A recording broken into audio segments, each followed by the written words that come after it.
Pulang sekolah enaknya ngapain ya? Aduh, Kamu nggak apa-apa? aku nggak apa-apa. BTW ini ngerekam ya? Halo teman-teman, jadi hari ini kita akan mewawancarai salah satu UMKM yang ada di Surabaya, yaitu Rumah Oma. Yuk kita ke sana.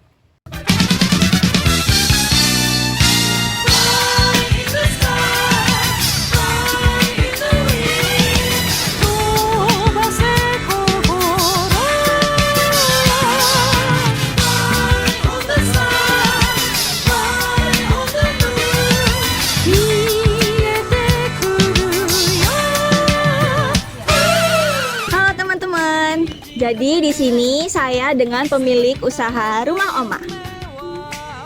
Eh, Kalau boleh tahu pemilik usahanya ini siapa ya, Kak? Ya, kebetulan pemilik usaha dari Rumah Oma orang tua saya sendiri. Ya, Usahanya ini dimulai sejak kapan ya, Kak? sejak Januari 2024. Oh, sekitar 1 tahunan ya berarti Iya, ya? udah 1 tahun lebih sebenarnya. Untuk rincian lokasinya ini kira-kira di mana ya, Kak? Kita bertempat di Jalan Ahmad Jais nomor 124. Jadi benar-benar terletak di pusat kota. Strategis banget ya, Kak, Ya. lokasinya. Jenis es krim sama pastry yang Kakak buat ini apa aja ya? Ya, jadi kita ice cream, hard ice cream, bukan yang kayak soft ice cream atau pun gelato. Di sini kita ice cream, kita ada berbagai varian rasa ice creamnya. Mulai dari yang basic flavor, kita ada coklat, ada vanilla, strawberry, blueberry, matcha.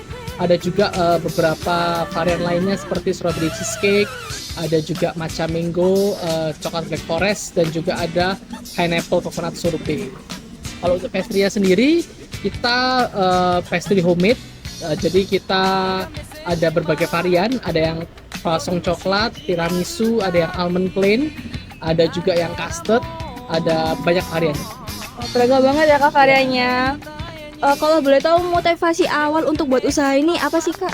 Sebenarnya nggak ada motivasi yang kayak gimana-gimana sih, karena kita mencoba langsung. Jadi karena kebetulan orang tua saya juga udah pensiun, jadi memikirkan untuk tetap ada kegiatan. Jadi dari kepala bukalah Rumah Oma. Boleh ceritain sedikit sejarah nggak tentang berdirinya usaha ini, Kak? Ya, sebenarnya usaha ini kami didirikan dari kami sekeluarga ya. Jadi bertepatan ketika memang orang tua saya sudah pensiun dan kami tetap ingin memiliki kegiatan untuk dilakukan. Maka dari itu kita buat Rumah Oma ini dengan kita riset and development ice creamnya, dan juga kebetulan orang tua saya juga ada yang suka untuk hobi untuk nge-bake ya, buat roti, kue. Jadi sekalian kita masukkan sini, dan untuk saat ini kita masih terus berkembang dan melakukan riset-riset mengenai menu dan varian-varian yang lainnya. Jadi memang bertepatan sekitar Januari awal di 2024 kita mulai melakukan Rumah Oma ini. Jadi mendirikan, memang konsepnya bukan yang cafe kayak bagaimana, karena kita konsepnya semua outdoor.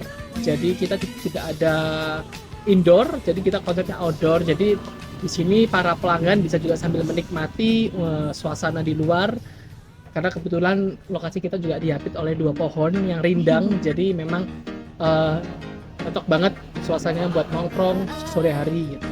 Nyaman banget ya lokasinya, Kak ya. Kalau sekarang saya mau beralih pertanyaan nih, Kak. Kalau boleh tahu jumlah karyawan yang bekerja itu ada berapa ya, Kak? Cuma satu saja sih di sini. Itu dari keluarga atau Enggak, dari luar? dari luar. Oh, dari luar. Karena almost kita kerjakan sendiri secara berkeluarga gitu. Tugas utamanya karyawannya itu apa ya, Kak? Menjaga stand di depan. Cara ngelola usaha biar tetap berjalan dengan baik itu gimana ya, Kak? Menurut Kakak ini? Dari mana dulu nih? Dari sisi operasional, keuangan, atau apa? Ini secara umum Operasional. ya? Iya, boleh secara umum deh. Oke, secara umum memang kalau bagaimana kita menjalankan usaha agar tetap berjalan dengan baik, satu sih memang komitmen ya. Jadi kita mempunyai SOP, mempunyai beberapa peraturan yang memang harus kita komit agar juga pelanggan juga nyaman, kita juga merasa tenang. Pertama komitmen, dan yang kedua memang harus jujur, karena kita kebetulan di sini kita semua sudah terdaftarkan dengan halal, sertifikasi halal. Jadi kita semua udah aman untuk konsumsi bagi teman-teman. Dan juga yang paling penting memang harus tekun sih ya memang ya untuk melakukan ini dengan baik, karena mungkin awal-awal mungkin belum kelihatan tapi lama-kelamaan bisa terlihat. Halo teman-teman, maaf saya break dulu, sekarang lanjut dengan saya. Kak, apakah proses produksi dilakukan berdasarkan pesanan atau produksi rutin? Kita memang secara umum kita produksi secara rutin, tapi jika ada pesanan khusus kita membuat pesanan itu made by order, jadi bisa lebih fresh. Bisa rutin, bisa order. Iya. Lalu apa saja bahan baku yang digunakan dan dari mana sumbernya? Bahan baku kita banyak ya, karena mostly yang paling digunakan adalah susu segar. Karena kita pakai susu segar, kita ambil dari distributor, dan juga beberapa kita kan juga ada varian pastry-nya. Kita butuh butter, butuh juga isian coklat compound, semua itu kami dari distributor. Produk es krim apa saja yang menjadi unggulan dan paling laris? Untuk sementara produk es krim yang paling laris di sini memang ada, kita punya coklat, matcha, vanilla, strawberry cheesecake, itu sih yang paling laris. Dan pastry yang paling laris kita custard pastry.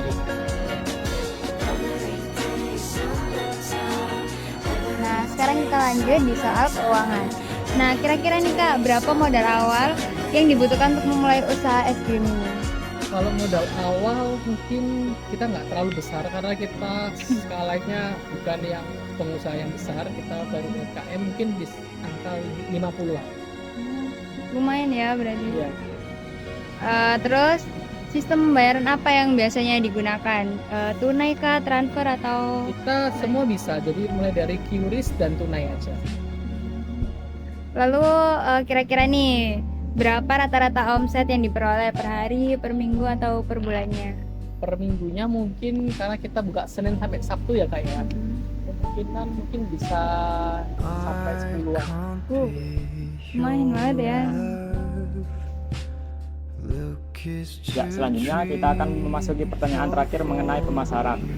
Sama siapa target pasar atau pelanggan utama usaha es krim ini? Ya, target pelanggan kami anak muda ya, karena mungkin anak muda lebih suka hangout di tempat-tempat yang baru, mungkin yang tempat mereka belum pernah coba. Jadi memang target kita anak muda, anak kuliah, sekolah, dan sebenarnya bisa cocok buat keluarga juga karena kita family friendly. Selanjutnya, bagaimana cara memasarkan produk es krim? Offline, online, atau keduanya? Ya, kita mostly kita offline dan online kita jalan. Jadi kalau offline memang kita masukin beberapa event-event. Kita juga kalau online kita lewat sosial media, kolaborasi dengan beberapa blogger juga. Jadi gitu. Aduh, bosan nih kayaknya ganti vlog personil enak nih.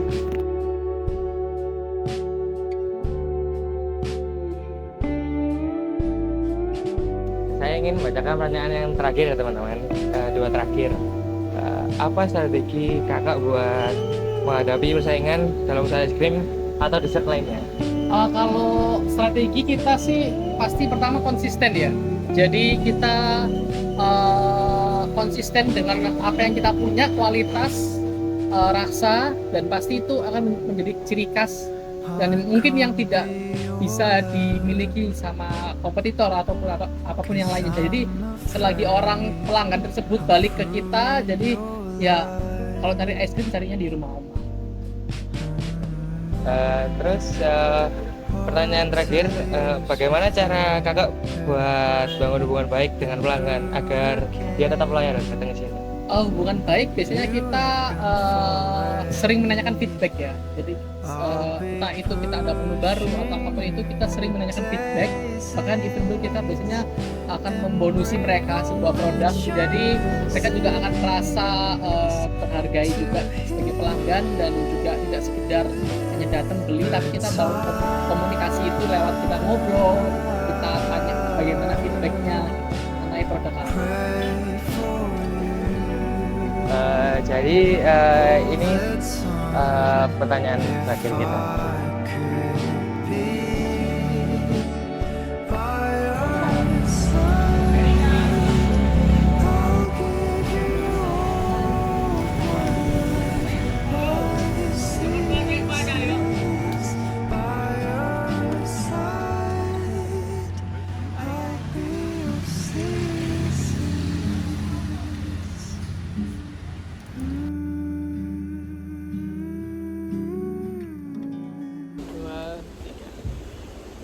Sekian video wawancara dari kami.